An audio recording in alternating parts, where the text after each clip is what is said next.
My husband begged for an open marriage, and now he wants to close it because I'm dating someone else. I never imagined my life would turn into this.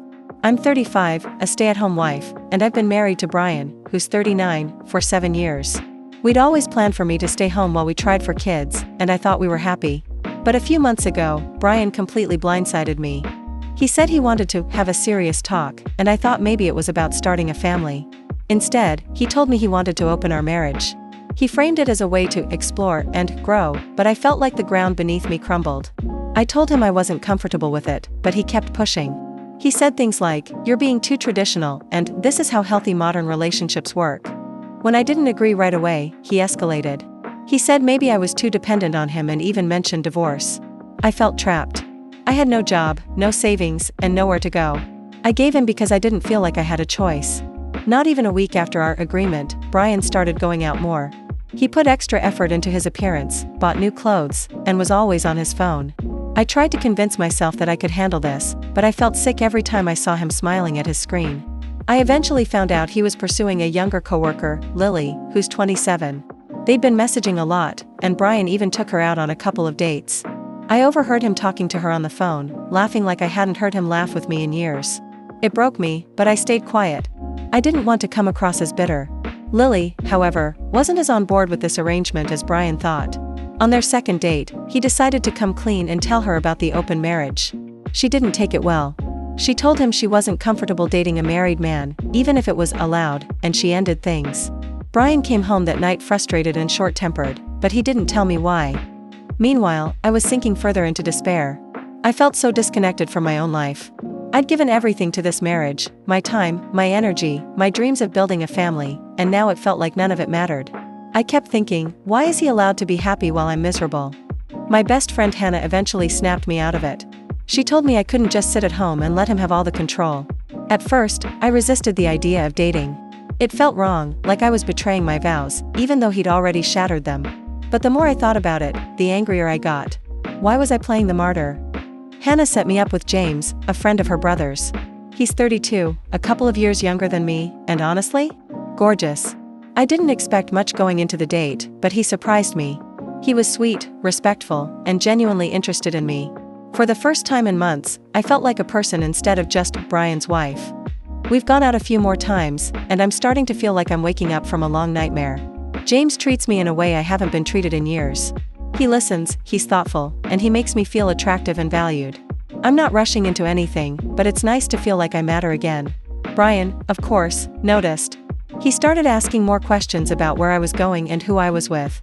One night, he confronted me outright and said he didn't think this open marriage thing was working. He admitted it was messing with his head and said we should close the relationship and go back to how things were. The irony is infuriating. He was fine with the arrangement when he was chasing Lily, but now that I've found someone, he suddenly wants to change the rules. I told him I'd think about it, but the truth is, I don't know if I can go back to the way things were. I feel like he broke something in our marriage that can't be repaired. Part of me still loves him, but another part of me wonders if I was just clinging to an idea of him that no longer exists. I've spent so long sacrificing my happiness to make this marriage work, and I don't know if I want to keep doing that. So now I'm stuck. Do I try to save what's left of my marriage, or do I keep exploring this new version of myself?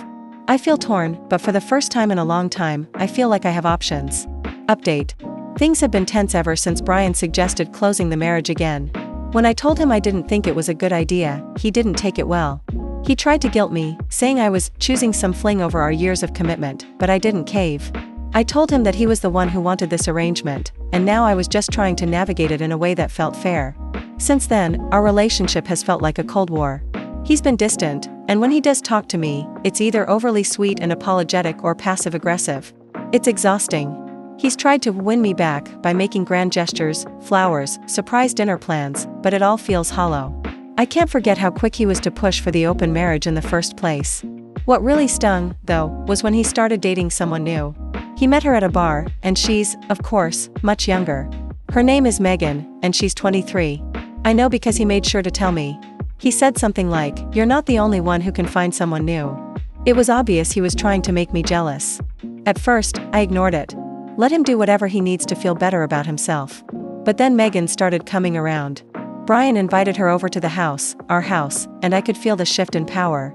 It was like he was trying to reclaim control by flaunting this girl in front of me. I could tell Megan enjoyed it, too. The breaking point came when Brian invited her over for dinner one night. I didn't want her there, but I didn't want to give him the satisfaction of knowing it bothered me. I stayed polite, trying to keep the peace. Megan, on the other hand, had no problem pushing boundaries. At one point, she turned to me and said, "Wow, you're really lucky Brian's still into older women. Most guys his age don't go for that." I froze. The audacity of her to say something like that in my own home left me speechless. Brian just sat there awkwardly, pretending he didn't hear. That moment snapped something inside me. I stood up, looked at both of them, and said, "You can have the house. I'm done." I packed a bag that night and went to stay with my parents. It was humiliating at first, showing up at their door and explaining everything. But they were kind and understanding, and for the first time in months, I felt like I could breathe again. I didn't have to walk on eggshells anymore. James has been a constant through all of this. He's never pressured me for more, never tried to take advantage of the situation. He's just been there, checking in, offering support, and making me laugh when I felt like crying. We haven't defined anything between us yet, and honestly, I'm okay with that. For now, it's enough to have someone who treats me with kindness. Brian, on the other hand, hasn't taken the separation well. He's been texting and calling non-stop, alternating between apologizing and blaming me for giving up on us. He even showed up at my parents' house once, but my dad shut that down quickly. I don't know if he's still seeing Megan, and honestly, I don't care. She can deal with his drama now.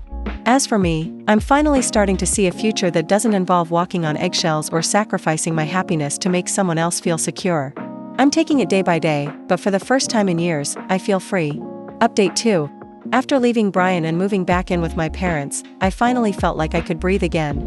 The days were still hard, I was mourning the life I thought I'd have, but the constant support from my family and James made it bearable. James reminded me that I didn't need to rush into anything and encouraged me to focus on myself first. That's when I decided I needed to rebuild my life, starting with finding a job. I hadn't worked in years, and my confidence was shaky, but my mom helped me polish my resume.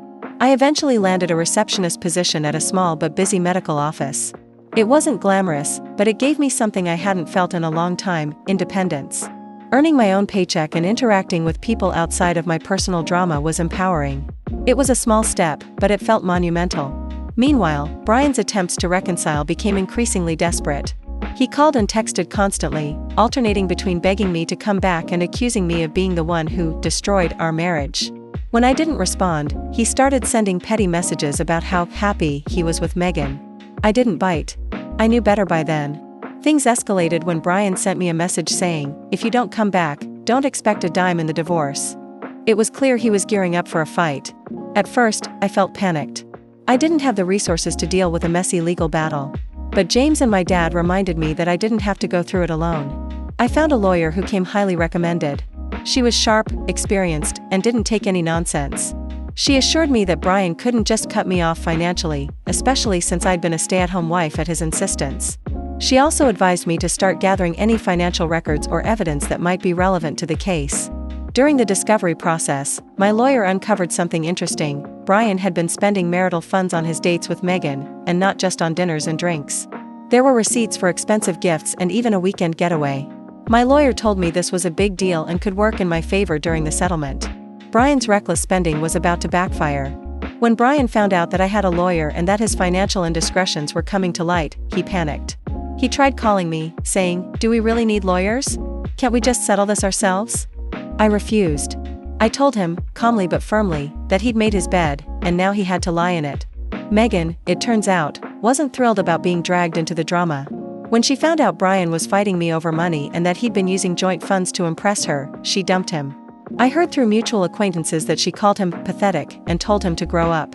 I couldn't help but feel a sense of poetic justice. In the end, the divorce settlement went in my favor.